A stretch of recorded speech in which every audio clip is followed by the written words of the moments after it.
Assalamualaikum warahmatullahi wabarakatuh. Di sini kami dari kelompok 3 ingin mempresentasikan proyek akhir kami yang berjudul Plancare Klasifikasi Citra Hama Tanaman menggunakan metode konvolusional neural network. Di sini untuk anggota tim kami ada Asnawiyah dari UNESA, ada Rofi Unisa juga dari UNESA, ada saya sendiri dari UTM, dan ada Dias Revandi dari UNESA. Next. Di sini kami akan menjelaskan tentang latar belakang masalah. Indonesia disebut negara agraris yang sebagian besar wilayah terdiri dari persawahan dan perkebunan, sehingga penduduk Indonesia bermata pencarian petani. Dibuktikan pada tahun 2021, sektor pertanian mengalami pertumbuhan 1,84%, serta berkontribusi terhadap pendapatan per kapita negara sebesar 13,28%. Bahkan tahun selanjutnya masih konsisten menunjukkan pertumbuhan positif sebesar 1,37%. Salah satu permasalahan yaitu tidak terkendalinya serangan serangga dan penyakit pada tanaman. Hama dan penyakit tanaman dianggap sebagai permasalahan utama dalam sistem produksi pertanian di Indonesia yang dapat menyebabkan kehilangan hasil pencapaian 30% per tahunnya. Selanjutnya, untuk mengatasi hal tersebut, muncul sebuah inovasi Plancare yang dapat mendeteksi hama dan penyakit pada tanaman, dilengkapi dengan fitur image recognition untuk mengupload gambar tanaman ke website Plancare sehingga komputer dapat mendeteksi apakah tanaman sehat atau sakit. Selain dapat mendeteksi, Plancare dapat memberikan solusi tentang hama atau penyakit yang menyerang, penyebab hama menyerang, dan bagaimana cara pencegahannya. Selanjutnya akan dibacakan oleh rekan saya. Baik, terima kasih. Di sini saya akan menjelaskan metodologi. Model pengembangan sistem yang digunakan dalam pembuatan program ini adalah Convolutional Neural Network. CNN salah satu jenis cabang deep learning yang banyak digunakan pada data klasifikasi image yang dapat mendukung dalam pengembangan website Plancare. Penggunaan aplikasi ini yaitu dapat mengunggah foto daun tanaman ke dalam website, lalu komputer akan mendeteksi apakah tanaman tersebut sehat atau tidak. Lalu gambar di samping yaitu diagram dari flowchart. Next. 1. Studi literatur. Pada tahap ini yaitu untuk mencari, membaca, dan mengumpulkan beberapa referensi. 2. Pengumpulan dataset. Pada pengumpulan dataset ini dapat mengambil dari beberapa web, Kaggle, dan GitHub yang sesuai dengan yang dibutuhkan. Dataset yang diambil saat ini yaitu menggunakan GitHub melalui website tersebut. Lalu gambar di samping yaitu jumlah data setiap kelas. Next. 3. Preprocessing dataset. Pada tahap preprocessing dataset ini bertujuan untuk melihat karakteristik data. Jika dilihat dari proses di samping yaitu melakukan splitting data menjadi 3 yaitu data training, data validasi, dan data test. Berikut ini pada tabel 2 yaitu pembagian dataset. Lalu pembagian jumlah dataset dalam masing-masing kelas sama banyak, maka diseleksi sebanyak 100 citra yang sesuai dengan kebutuhan penelitian untuk masing-masing kelas. Selanjutnya presentasi akan dilanjutkan oleh rekan saya. Selanjutnya yaitu perancangan model CNN. CNN salah satu jenis arsitektur jaringan neural network yang banyak digunakan pada klasifikasi data image. Kelebihan metode CNN yaitu mampu mengenali informasi prediktif pada suatu objek gambar, teks, potongan suara, dan sebagainya, walaupun objek tersebut dapat diposisikan ke dalam input.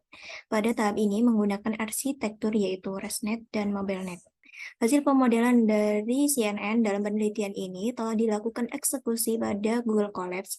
Dalam penelitian ini, parameter yang digunakan pada arsitektur MobileNet dan arsitektur ResNet yaitu menggunakan EPUB 50 dan PET-98 serta menggunakan Activation ReLU dan Softmax dengan optimizer Updam. Seperti gambar di bawah ini adalah sintaknya. Kemudian selanjutnya pengujian model. Pada tahap pengujian model ini dilakukan untuk mengevaluasi hasil model dari hasil modeling. Hasil model yang dilakukan sebelumnya menggunakan 50 epoch pada data latih dan validasi, menggunakan hasil akurasi dari MobileNet dan ResNet yang cukup baik sehingga dapat mendeteksi image daun tanaman sesuai yang diinginkan. Dan di bawah ini adalah hasil akurasi dan loss model MobileNet dan ResNet. Next.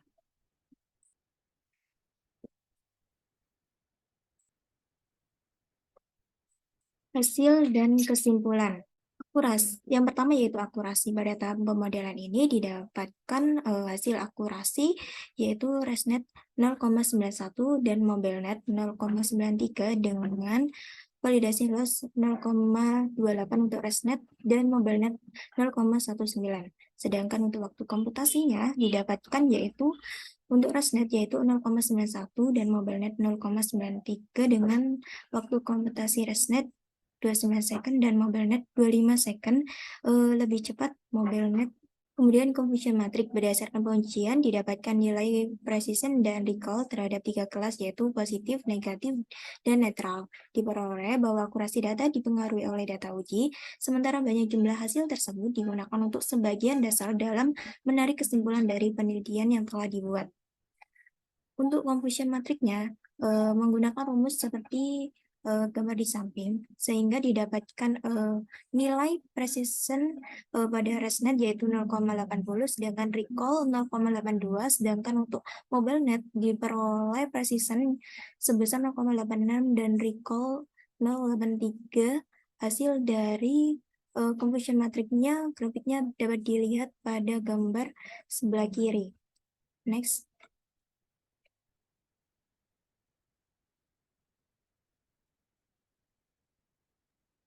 Baik, yang berikutnya yaitu user interface-nya.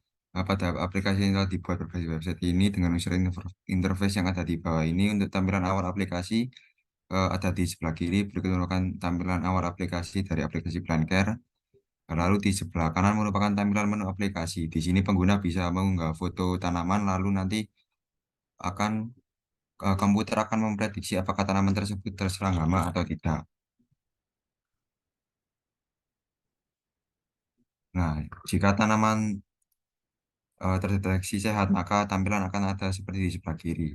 Tapi jika tanaman terserang penyakit, maka tampilan akan di sebelah kanan. Ada deskripsi dari penyakit, nama penyakit, tindakan pencegahannya, dan juga pengobatannya.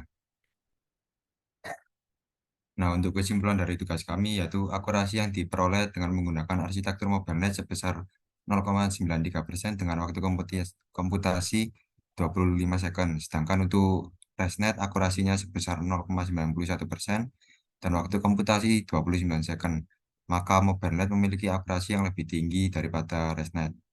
Dari segi confusion metric, metode MobileNet memiliki precision 0,86, recall 0,83, sedangkan arsitektur ResNet memiliki precision 0,80 dan 0,82.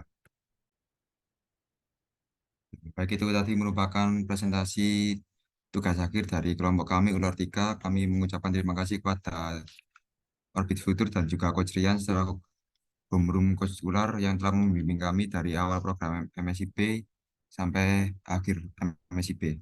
Kami ucapkan terima kasih. Wassalamualaikum warahmatullahi wabarakatuh.